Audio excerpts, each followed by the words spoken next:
Kokushibo. Silence wears the shape of a room now.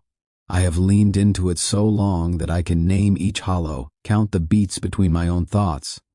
My throne is a cut of night arranged to my taste. The world I made sits beneath, faultless as a polished blade. This was supposed to be the end, the quiet that crowns the victor. Instead, stillness has teeth.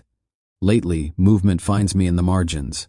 A tremor in a river I ordered smooth, a breath where no breath should be.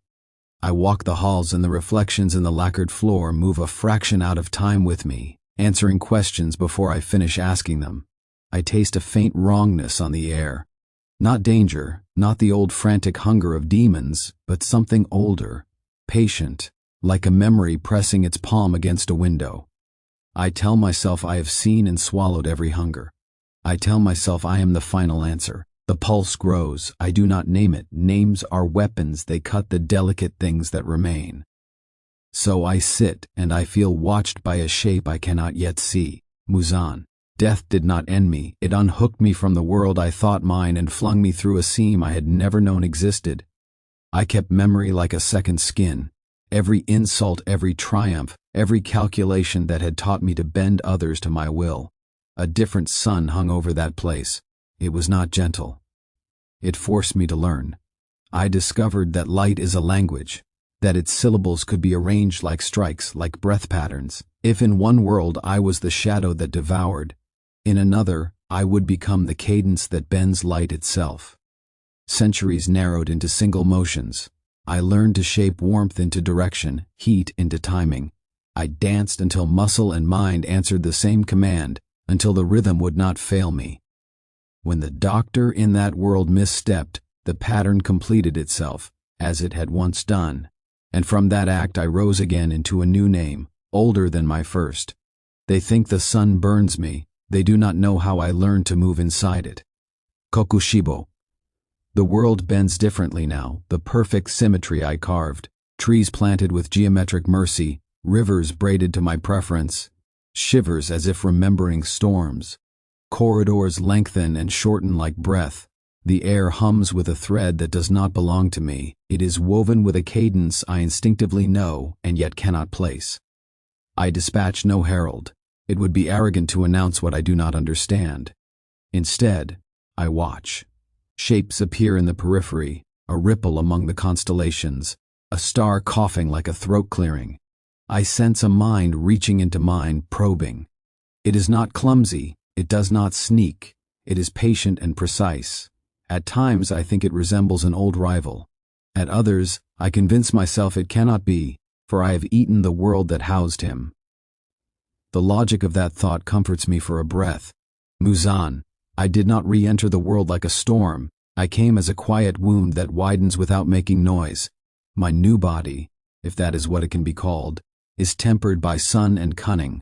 I do not shout. I step, measure, and leave chords in existence that hum when his attention crosses them. Power is a conversation. I began to speak where he had thought himself deaf. I pulled at threads of memory until an answer trembled back through the veil. A throne, ordered light, a figure made final. He sat there like the end of things, and his certainty was a door I intended to open.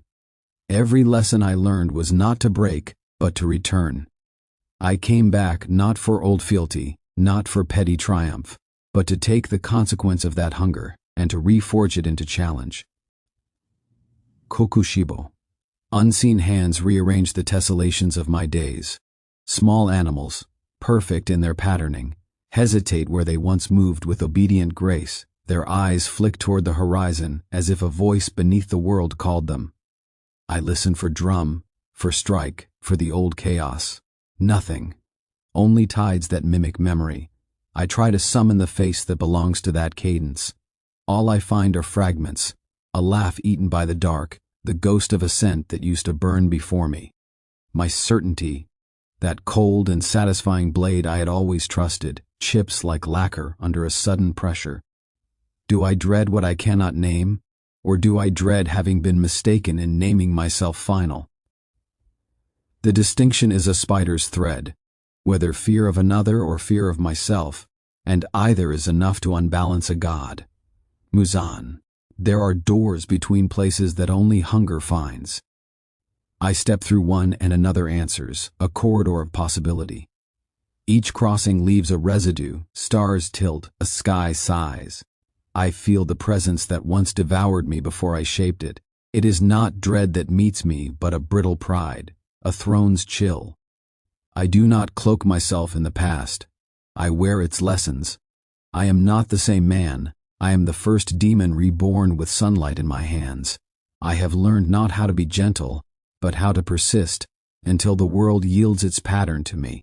Across the seam I find what I expected and what I did not, the shape of inevitability, made solid as a seat, and the residence of a being who believed himself alone.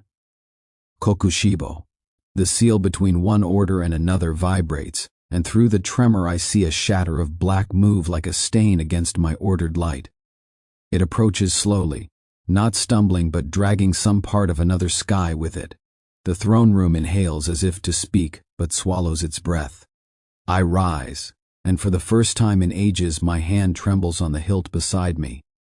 The sensation is foreign. It tastes like ash and memory. I watch the figure come forward wrapped in a cloak worn by crossing, and I seek to name it by the old maps of things I had already catalogued. I do not know him. I cannot tell if this is an echo, a trick of my own making. Reason tells me I devoured every piece of that history. Reason tells me to laugh at superstition and be done. But something in the way the light around that figure refuses to burn gives me pause. There is familiarity, yes, but not the bluntness of an old enemy. It is a recognition that is not recognition at all. An ache for a face I had only ever seen in a mirror. Muzan. I step into his hall, the way one might step into a memory that remembers you. The air tastes of careful arrangement. The universe hums like a string played too taut. He sits upon a seat made of ordered night, motionless as an altar.